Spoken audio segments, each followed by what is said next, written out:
दोस्तों सबसे पहले बात करें आज के समय में पाए जाने वाले सबसे खतरनाक सांप की, तो एनाकोंडा का नाम तो आपने जरूर सुना होगा, जो इतना खूंखार होता है कि एक ही पल में अपने शिकार को बुरी तरह से जकड़कर मौत की नींद सुला देता है। और तो और ये इंसानों को भी निगल कर खाने से जरा भी नहीं कतराता। वहीं अगर हम बात करें टाइटेनोबोआ की, जो आज से कई हजारों साल पहले इस धरती पर मौजूद था और अपने समय का इतना बड़ा और खतरनाक सांप था कि बड़े से बड़ा जानवर भी टाइटेनोबोआ का सामना करने से डरता था। ये चुपके से आकर अपने शिकार को बुरी तरह से जकड़कर इतना जोरदार वार करता था कि शिकार का बच पाना लगभग नामुमकिन सा था, फिर चाहे वो कितना बड़े से बड़ा मगरमच्छ ही क्यों ना हो। इसीलिए इसे मॉन्स्टर स्नेक के नाम से भी जाना जाता था। लेकिन क्या हो अगर टाइटेनोबोआ आज भी इस धरती पर मौजूद होते और इनका सामना एनाकोंडा से हो जाता, तो इनकी लड़ाई में कौन जीतता, जानेंगे हम आज की इस वीडियो में। दोस्तों सबसे पहले बात करें टाइटेनोबोआ की, तो ये अभी तक इस धरती पर मौजूद सबसे बड़े सांप की प्रजाति है, जो आज से लगभग 60 मिलियन साल पहले इस धरती पे पाए जाते थे।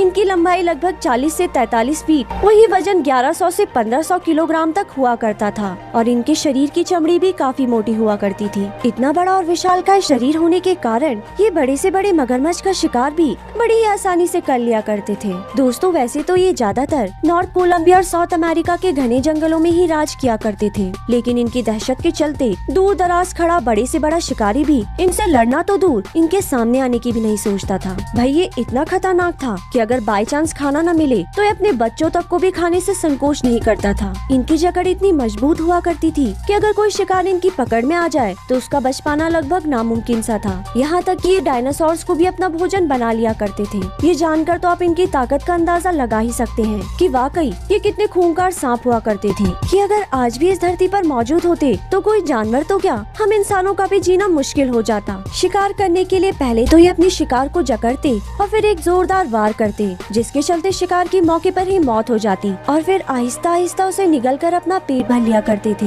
ये अपने शिकार को काटने के लिए 4000 PSI का बाइट फोर्स लगाकर उसकी जान ले लिया करते थे। तो जरा सोचिए अगर ये सांप आज भी इस दुनिया में मौजूद होता तो चारों तरफ बस इसकी दहशत होती। वैसे दोस्तों अगर साइंटिस्ट की माने तो इनके लुप्त होने का सबसे बड़ा कारण है क्लाइमेट चेंज। बदलते क्लाइमेट के चलते ये अपने आप को उस तरीके से ढाल नहीं पाए और विलुप्त हो गए। तो चलिए दोस्तों बात करते हैं एनाकोंडा की। दोस्तों एनाकोंडा आज के समय में पाए जाने वाले सबसे बड़े और खूंखार सांपों की लिस्ट में शामिल हैं, जिनकी लंबाई 17 फीट से लेकर 30 फीट और वजन 200 किलोग्राम तक होता है। मतलब इस मामले में टाइटेनोबोआ से मुकाबला कर पाना इसके लिए थोड़ा भारी हो सकता है। ये ज्यादातर साउथ अमेरिका के गर्म इलाकों में ही पाए जाते हैं और अपना ज्यादातर समय पानी की गहराइयों में ही बिताना पसंद करते हैं और इसी के चलते ये काफी अच्छे तैराक भी माने जाते हैं। मतलब पानी में आसानी से शिकार कर लिया करते हैं, लेकिन शिकार करने के लिए कभी कभी ये जमीन पर भी आ जाया करते हैं। ये हमेशा बड़े ही शिकार पकड़ने की कोशिश करते हैं और टाइटेनोबोआ की तरह ही अपने शिकार को जकड़कर उनका दम घूट देते हैं। इनकी जोरदार जकड़ से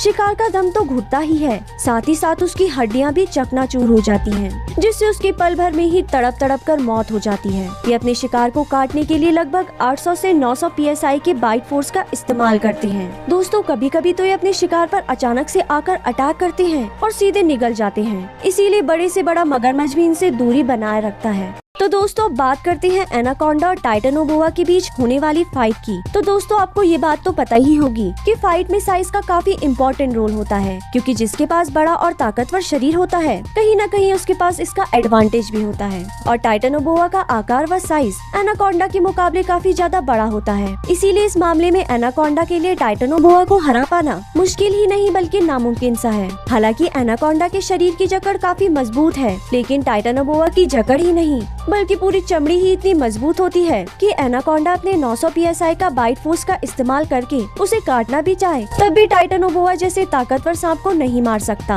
वहीं टाइटेनोबोआ की एक बाइट ही एनाकोंडा को मौत की नींद सुला सकती है। इसीलिए दोस्तों अंत में जीत टाइटेनोबोआ की ही होगी। और वीडियो पसंद आई हो तो वीडियो को लाइक करना और चैनल को सब्सक्राइब करना ना भूलें।